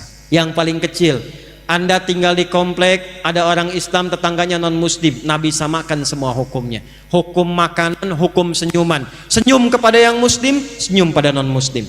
Anda ketemu tetangga yang muslim senyum, yang non muslim nggak senyum. Kok nggak senyum, Pak? Maaf ya, ibu kafir sih. Oh, Masya Allah. Itu dicatat oleh malaikat dosa tuh. Tulis. Senyum Anda pada orang Islam harus sama dengan senyum Anda pada non muslim. Jika ke orang Islam senyumnya 100%, pada non muslim senyumnya 100%. Izin komandan. Hati-hati nih, di TNI, di Polri, Jati, di pengadilan, mohon izin, di kantor-kantor, nggak semuanya orang Islam. Mesti adil. Kalau memang yang layak promosi jabatan non muslim, promosikan. Kalau yang layak yang muslim, promosikan. Tapi tanamkan nilai-nilai kebaikan, nilai-nilai keadilan, sehingga ketika ditanya, dan terima kasih, bukan terima kasih, Islam yang mengajarkan saya untuk bersikap adil dalam tugas saya. Ketika itu dilakukan, maka dia kenal Islam. Kalau kemudian kenal dan memahami lantas mengucapkan asyhadu an la ilaha illallah wa asyhadu anna muhammadar rasulullah, itulah pahala yang melekat pada amanah kedudukan. Pada Anda yang tidak punya kedudukan tapi bertetangga, Allahu Akbar. Ingat hadis ini, siapa yang masak makanan baunya sampai ke tetangga, maka bagilah tetangga itu walaupun hanya hafal yang ini nih kuahnya. Jadi ini biasa masak sop ayam, ayamnya dia makan, kuahnya dia kasih tetangga. Tetangganya tanya, kenapa kamu dikasih kuah? Hadis Nabi, Pak. Ini korban terjemahan nih. Maksud Nabi, nanti besok-besok itu orang banyak kreatif bikin bumbu-bumbu. Memang yang dimasak itu cuma, maaf sekali, singkong, tapi bumbunya bumbu rendang. Diambil dari Bukit Tinggi, bikin rendang singkong. Bumbunya rendang, yang dimasaknya apa? Bagi tetangga supaya nggak salah persepsi. Dikiranya memang betul rendang, ternyata rendang bagi. Tapi hadisnya belum selesai. Saya pengen tanya, apakah Nabi pernah mengatakan kalau tetangga Anda muslim saja? Tidak. Nggak ada redaksinya begitu. Makanya ratakan. Bikin rendangnya, kirimkan ke setiap tetangga yang bisa dibagi. Jangan dilewat yang non muslim. Yang Islam bagi, Pak Haji bagi, Bu Haji bagi, Bu Ustadz bagi, tetangga biasa bagi. Tiba-tiba pastor keluar, Pak kayaknya enak rendangnya. Emang sih Bapak sih salah, tokoh kafir. Nggak boleh. Dosa tuh. Itu alih-alih dapat pahala langsung tulis dosa, coret. Datangi, ketuk rumahnya. Selamat pagi, pagi. Ada apa Pak Haji? Ini ada rezeki. Nih ada satu panci rendang. Oh Pak Haji baik sekali. Bukan baik, Nabi Muhammad yang mengajarkan saya untuk berbagi. Kenalkan nama Nabi Muhammad. Besok-besok saat dia mengembalikan panci udah bisa salam. Assalamualaikum Pak Haji. Tuh. Padahal Anda aja haji belum gitu kan. Ajarkan aja enggak. Udah assalamualaikum dan didoakan. Assalamualaikum Pak Haji. Mau ngembaliin panci. Tuh. Terima kasih Pak, enak sekali. Cuma mau nanya aja, kira-kira hari ini Nabi Muhammad ngajarin berbagi lagi enggak? Itu perkara makanan. Ini saya lihat banyak tumbuhan nih. Hati-hati nih. Ada yang rambutan, ada yang durian, yang macam-macam. Cuman di Islam tuh berlaku hukum ini. Jika tanaman Anda merambat ke tetangga, buahnya masuk, maka hakun mushtarak. Buahnya hak bersama dengan tetangga. Jangan tunggu dia minta. Jangan tunggu. Anda punya rambutan, buahnya ke tetangga. Ketuk pintunya, sampaikan. Bu, ya Pak, ada apa? Itu ada buah. Ya saya tahu pohon rambutan punya Bapak kan. Betul, pohonnya punya saya. Tapi buahnya ke tempat ibu. Jangan tunggu sampai menguning, sampai memerah. Ibu pengen saat hijau pun ambil aja. Nggak usah minta izin sama saya. Aturan dari mana, Pak? Nabi Muhammad mengajarkan saya jangan sampai tetangga menikmati dengan pandangan dan menyapu sampahnya saja, dia mendapatkan bagian yang sama untuk mengambil buahnya. Islam. Di mana ada aturan begitu? Cuman itu aturan buat buah aja. Kadang repotnya dia nggak tahu ketika ayam Anda main ke pekarangan dia tuh. Diambil semua. Besok dia datang, Pak, Nabi Muhammad tuh berkah banget ya, ayam Bapak enak banget nih. Nah, saya menginginkan suasana begini nih antara umat Islam itu. Jadi kita internal diperbaiki, sama orang-orang sekitaran kemudian berbuat baik, jaga itu sampai wafat. Jaga itu sampai wafat. Karena kita nggak tahu kapan kita pulang. Mungkin pulang malam ini. Kenapa pada diam ini? Kan udah gelap banget tuh. Ya, senang tidak kalau pulang? Yakin? Senang tidak? Dibilang senang takut malam ini gitu ya. Dibilang tidak ya pulang. Maaf ya, ini hukum psikologi nih. Di mana-mana semua orang pulang itu senang. Nih saya tanya nih, kalau habis lebaran mau Idul Fitri, mau pulang kampung, senang tidak? Senang kan? Besok lebaran kita mau pulang, saking senangnya kita cari bekal kan? Yang paling hebat tuh begini, dan cuma ada di Indonesia nih. Saya udah cek negara-negara lain nggak ada tuh. Ya, kita punya asosiasi 20 negara, jalan-jalan nggak ada yang kayak Indonesia. Disiapin jauh-jauh hari, tiket-tiket kereta habis, bis-bis makin naik dibeli juga. Yang paling hebat, ada orang yang menyiapkan bekal, pulangnya pakai motor bebek, bekalnya singa. Tahu nggak? Motor bebek tapi bekalnya singa, dus tambah. Begitu lewat dus pelepah pisang, tambah lagi satu lagi. Kumpulkan banyak. Kenapa? Ketika saya tanya, karena Ustadz saya senang mau pulang. Dan saking senangnya dia tuliskan di belakang pakai kardus, dia tulis dekat knalpotnya itu, sayang aku pulang. Lalu dia telepon ke kampungnya, aku pulang hari ini. Yang di kampung Allahu Akbar, cek rumah karena ada yang mau pulang. Disediakan makanan, yang nggak ada diada-adakan. Yang paling klasik, maaf, yang luarnya itu kaleng biskuit isinya rangginang. Saya nggak sebut nama karena endorse. Kaleng biskuit isinya rangginang. Tasik banyak ya Bu ya. Itu paling banyak. Kenapa? Karena senang ada yang pulang. Jadi setiap pulang itu biasanya senang. Kalau siap bekalnya. Itu poinnya. Saya tanya waktu satu kali, kenapa Anda nggak pulang mudik? Nggak ada bekal Ustaz. Sifat pulang senang kalau ada bekal. Kalau sedikit bekal, tak ada bekal, tak siap pulang. Jadi setiap disebutkan pulang, semua senang. Ini saya konfirmasi lagi nih, kalau malam ini kita pulang, senang nggak? Udah punya bekal? Maka materi yang kita pelajari malam hari ini, bawa dan terapkan. Tobat dulu malam ini. Dengan tobat gugur semua dosa insya Allah. Kecuali utang ya, awas tuh. Utang tetap bayar tuh. Tobat utang tidak lunas dengan tobat. Ya, yang buruknya hilang, yang utangnya lunasi. Begitu selesai kemudian kosong, pulang dari sini, jalan itu udah bawa pahala.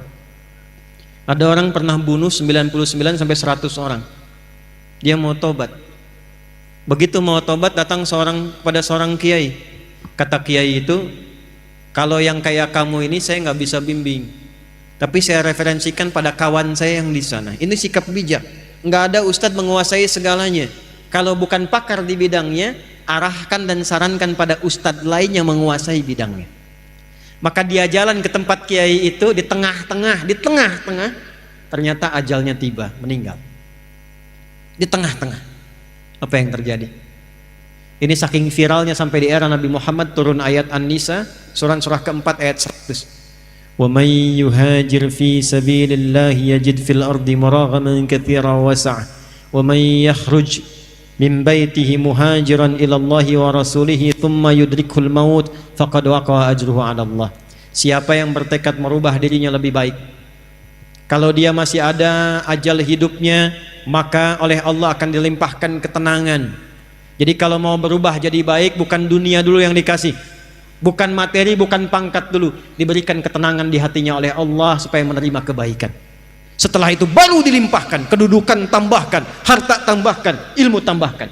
Tapi kalau dia ingin berubah tiba-tiba wafat di pertengahan, maka jalan kakinya itu menggugurkan dosa-dosanya. Taubatnya diterima, tapak kakinya dihitung sebagai amalan baru. Maka orang tadi yang pernah membunuh 100 orang, maaf, dia meninggal di pertengahan jalan ke majlis ilmu untuk mengaji, di tengah-tengah belum sampai belajar, meninggal di tengah. Allah perintahkan, catat amalannya untuk menggugurkan dosanya, dan catat tapak pertama kakinya untuk mengantarkan dia ke surga.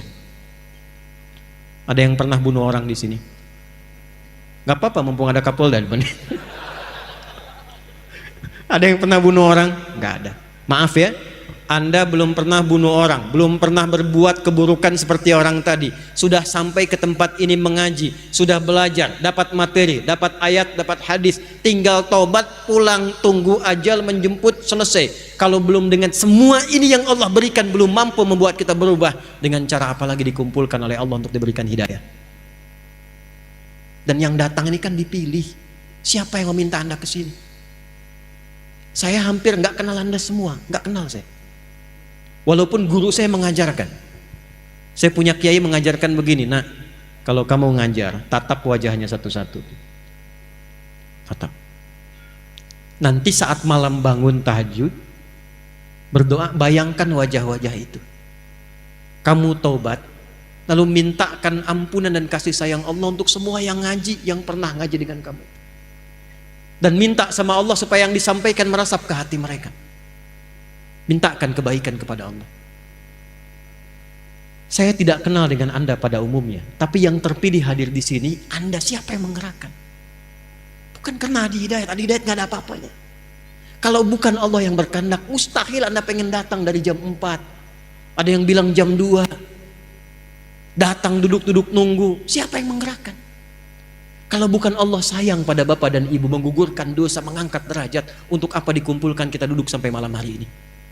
Bertakwalah kepada Allah, karena waktu pulang itu tidak kita ketahui. Bisa jadi Anda duluan, saya belakangan, bisa. Atau keadilan Allah terjadi, diputar, saya belakangan, Anda duluan, mungkin. Salah ya? Ya, ini saya kasih motivasi yang terakhir nih. Maaf, sampai jam berapa kita ini? 12, 10 ya. Nah, silakan etikap sampai jam 12. Saya habis ini selesai. Lihat sini. Ini kisah sering saya viralkan di berbagai tempat untuk motivasi. Saya sering nyampaikan cerita, bukan ngarang-ngarang, ini kisah asli. Ada seorang kakek tua. Sudah pasti kakek tua ya. Tinggalnya di daerah Pasar Rebo ke atas.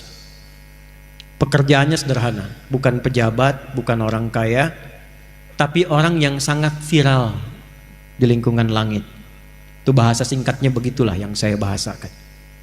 Dari mana bisa menyimpulkan demikian? Ini kakek cuma jagain musola di daerah, di desa. Tapi tiba-tiba datang orang Qatar ke tempat itu dan mengatakan, saya ingin merenov musola ini supaya menjadi lebih besar dan bagus.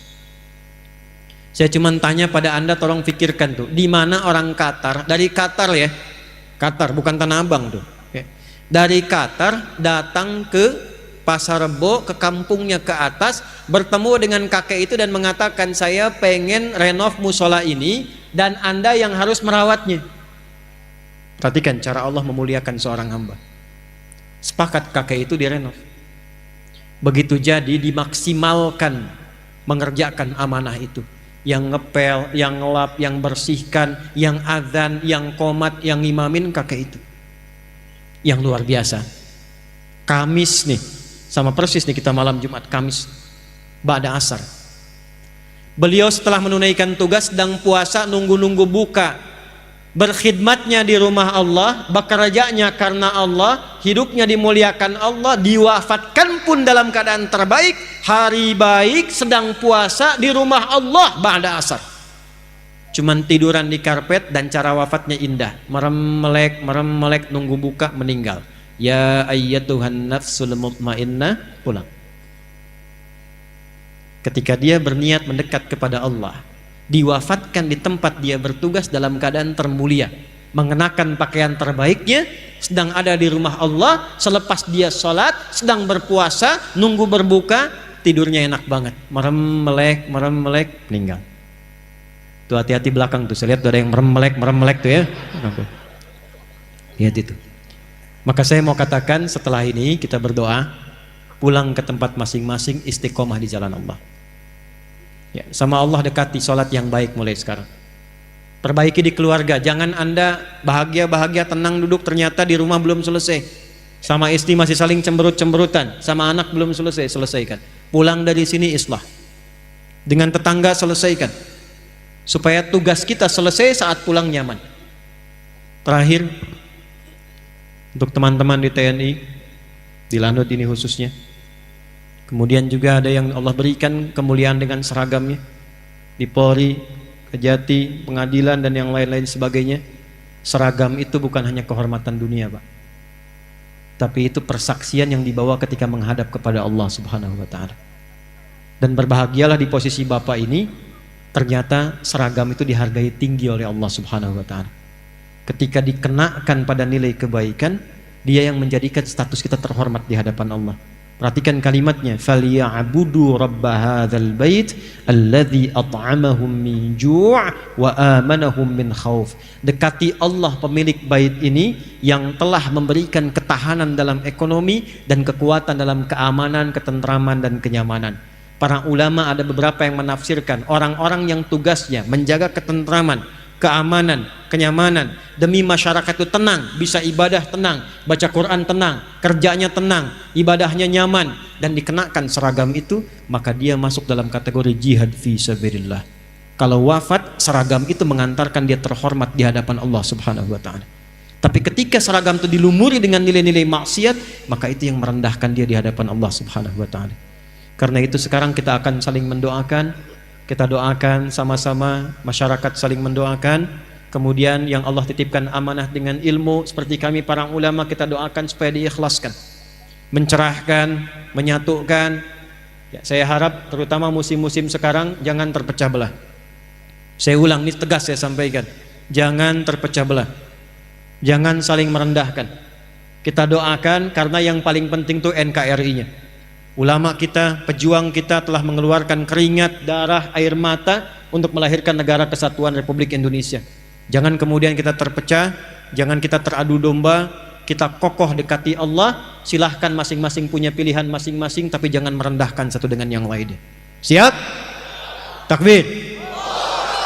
Baik, malam ini live. Yang nonton kita sedunia nonton insya Allah. Dan ada satu spesial, ahli-ahli Quran yang sekarang sedang live, mereka keluar dari Goa. Dari Goa di Sulawesi. Kami punya program pendidikan untuk calon imam, calon khatib, calon da'i. Ini sedang nonton live kita semua di Sukabumi, Hubud Dunia. Sukabumi bahasa Arabnya Hubud Dunia. Lagi nonton, kita sengaja ingin melihat bagaimana Aqsa berjalan dari Pekanbaru. Kita ingin kirimkan pesan pada malam hari ini. Insya Allah dari Pekanbaru kita ada kekompakan dan persatuan. Kita ingin percikan rahmatan lil alamin sebagai umat Nabi Muhammad SAW. Dan kita doakan semua yang terkait dalam kehidupan ini mudah-mudahan dilancarkan, diberkahi, dan khususnya Lanut Resmi Nuryadin ini sekali lagi semua yang ada di sini 1.100 orang kurang lebih diberkahi oleh Allah Subhanahu wa taala dalam kebaikan. Ya.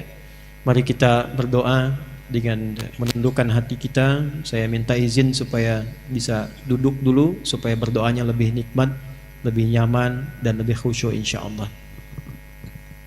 Bismillah.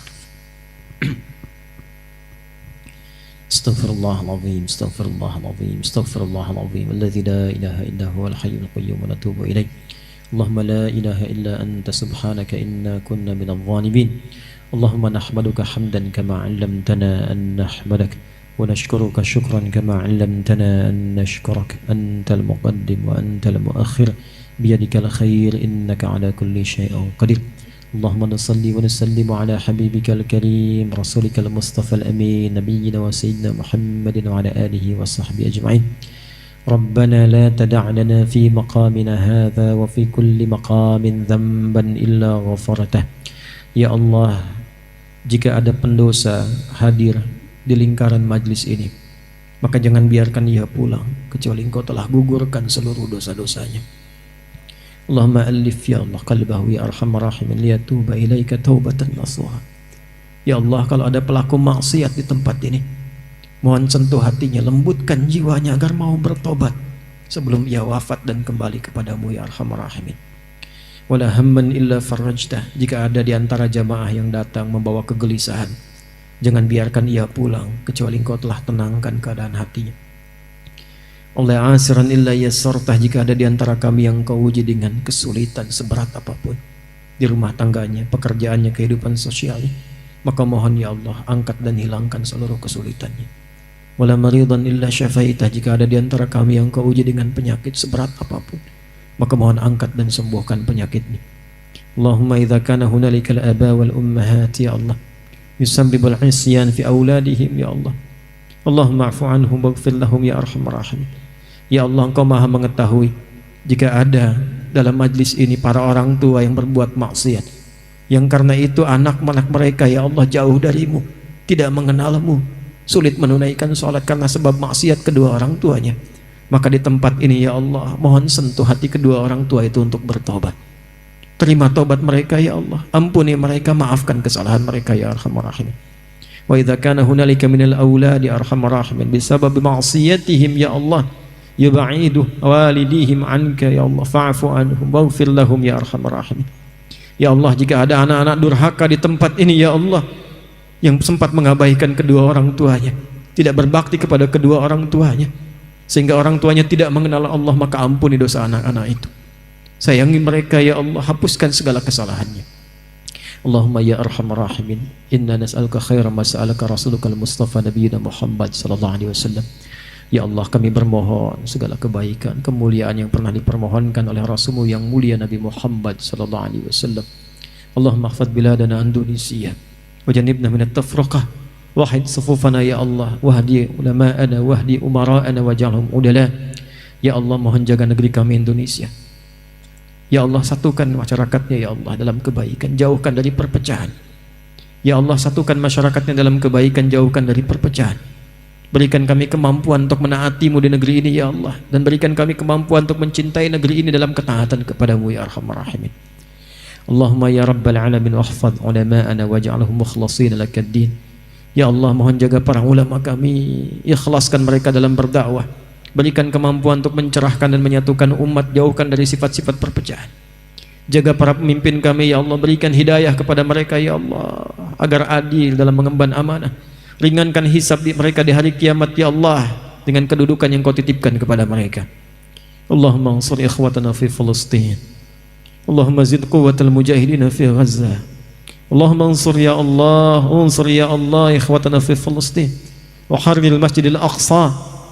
Allahumma ya Allah, tubna ilaika taubatan nasuha waghfir lana dhunubana wa khaffif lana hisabana yawmal qiyamati an da'fina fi nusri ikhwatina ya Allah fi Filistin. Ya Allah, mohon berikan kekuatan, kelapangan dan kemerdekaan bagi saudara-saudara kami di Palestina. Ya Allah, kuatkan perjuangan mereka ya Allah. Ya Allah, hadirkan kedamaian dalam kehidupan di muka bumi ini ya Allah. Ampuni dosa kami ya Allah, hanya yang mampu mengirimkan doa kepada saudara-saudari kami di Palestina. Ya Allah, ringankan hisab kami di hari kiamat karena kelemahan kami yang tak mampu membebaskan Al-Aqsa. Allahumma ya arhamar rahim. Allahumma ya Allah ya rabbal alamin, tubna ilaika taubatan nasuha. Ya Allah, mohon saksikan ya arhamar rahimin, kami bertobat di malam hari ini dari semua kesalahan dan dosa yang kami kerjakan. Berikan kami kesempatan untuk memperbaiki kesalahan yang telah kami lakukan. Allahumma idza kana hunalika baqiyatan min hayatina faj'al baqiyata hayatina hayatan thayyibah. Ya Allah, jika malam ini atau esok masih ada kesempatan kami untuk hidup, maka mohon bimbing kami untuk memperbaiki kesalahan kami dan menata sisa hidup kami lebih baik dari hari-hari sebelumnya. Wa idza kana hadhihi laila akhir hayatina faj'al akhir hayatina husnal khatimah. Dan mohon ya Allah, bila malam hari ini adalah tiba ajal kami untuk kembali kepadamu, maka mohon jadikan malam ini untuk kami husnul khatimah. Khaffif lisanana laqula kalimat at-tauhid la ilaha illallah Muhammad Mohon ya Allah, ringankan lisan kami dalam sakaratul maut kami untuk mengucap kalimat tauhid la ilaha illallah. Wajib kalimatan biqaulika ya ayyatuhan nafsul mutmainnah irji'i ila rabbiki radiyatan maradiyah fadkhuli fi ibadi wadkhuli jannati. Dan mohon jawab kalimat kami dengan jawabanmu yang indah. Hei jiwa-jiwa yang tenang, cepat pulang kepadaku. Aku ridha dengan amalmu, engkau ridha dengan pemberianku. Kau masuk dalam golongan hambaku. Aku terima taubatmu, aku siapkan surga untukmu. Allahumma ashtaqna bi Rasulillah. Allahumma ashtaqna bi Rasulillah. Ya Allah, kami rindu dengan Rasulullah. Allahumma ashtaqna bi Rasulillah. Ya Allah, kami rindu dengan Rasulullah. Kami tak pernah membersamai beliau di dunia ini, bahkan tak mampu melihat beliau di alam mimpi. La tudayya fursah lana ya Allah, naltaqiya ma'a Rasulullah fi jannatikal firdaus fi kautsari Rasulillah. Ya Allah, mohon jangan hilangkan kesempatan bagi kami untuk menatap Rasulullah di jannah-Mu ya Allah, di telaga kautsarnya ya Allah. Jadikan kami termasuk umat-umat Rasulullah sallallahu alaihi wasallam. Allahumma aslih ahwalana ma yuqarribuna ilaika. Karena itu kami mohon ya Allah, perbaiki keadaan kami supaya bisa lebih baik dan lebih dekat denganmu ya Allah. Ati anfusana taqwaha wa zakkiha anta khairu man zakkaha anta waliyuha maulaha. Ya Allah, bersihkan sifat-sifat kami yang dari yang buruk menjadi baik. Bersihkan hati kami dari kotoran-kotoran yang buruk. Bersihkan lisan kami dari sifat-sifat yang buruk, pandangan kami dari keburukan, hati kami dari sifat-sifat kotor. Malam hari ini kami bermohon ya Allah, Allahumma barik ya Allah biladana Indonesia. Ya Allah, berkahi ya Allah negeri kami Indonesia ini. Ya Allah, berikan hidayah kepada siapapun di negeri ini ya Allah untuk menjadi baik. Kami sayang mereka ya Allah. Berikan hidayah pada tetangga kami, teman-teman kami ya Allah. Kami sayang dengan mereka. Ya Allah, jangan pisahkan kami di akhirat dalam keburukan. Kami mohon ya Allah, berikan hidayah untuk siapapun. Ya Allah, jadikan di antara kami saling menyayangi. Jadikan di antara kami ya Allah saling memuliakan. Jauhkan sifat-sifat tercela ya Arhamar Rahimin. Allahumma rzuqna ni'matal istiqamah fil hayat wa ni'matat tumanina fil wafah. Ya Allah, berikan kami nikmat istiqamah dalam kehidupan dan tumaninah ya Allah dalam kematian. Jadikan kematian indah bagi kami seperti kami mengalami kehidupan yang indah. Allahumma rabbana atina fid dunya hasanah wa fil akhirati hasanah wa qina adzabannar. Fir amwatana ya Allah, kafir anhum sayyi'atihim wa nawwir quburahum. Ya Allah, jika ada orang tua kami, kerabat kami, ayah ibu kami telah mendahului kami mohon ya Allah, sebagaimana Engkau muliakan di dunia untuk mereka, muliakan mereka di alam kuburnya. Terangi kubur mereka ya Allah. Kami belum sanggup berbuat baik untuk mereka sampai hari ini, maka jadikan sisa hidup kami ya Allah mengalir jariyah untuk menerangi kesendirian mereka di alam sana. Bifadlika subhana rabbika rabbil izzati amma yasifun. Barik ya Allah hadzal makan. Ya Allah, dengan sifat-Mu yang mulia pemberi berkah, berkahi tempat ini ya Allah. Allahumma berkahi ya Allah tempat ini lanu nusmin riyadin ya Allah. Jangan biarkan ada satu maksiat terjadi menetes di tempat ini ya Allah. Jadikan ini sebagai bukti kami pernah bersujud di tempat ini ya Allah. Ya Allah, berkahi siapapun yang mendirikan tempat ini. Berkahi siapapun yang membangun di tempat ini. Berkahi keluarga mereka ya Allah. Jika sakit mohon sembuhkan, jika sulit mohon ringankan, jika gelisah mohon tenangkan, dan pancarkan kebahagiaan itu bagi kami semua yang hadir saat ini. Wa akhiru da'wana subhanakallahumma rabbana wa bihamdika nasyhadu an la ilaha illa anta nastaghfiruka wa natubu ilaik. Wa akhiru da'wana alhamdulillahi rabbil alamin.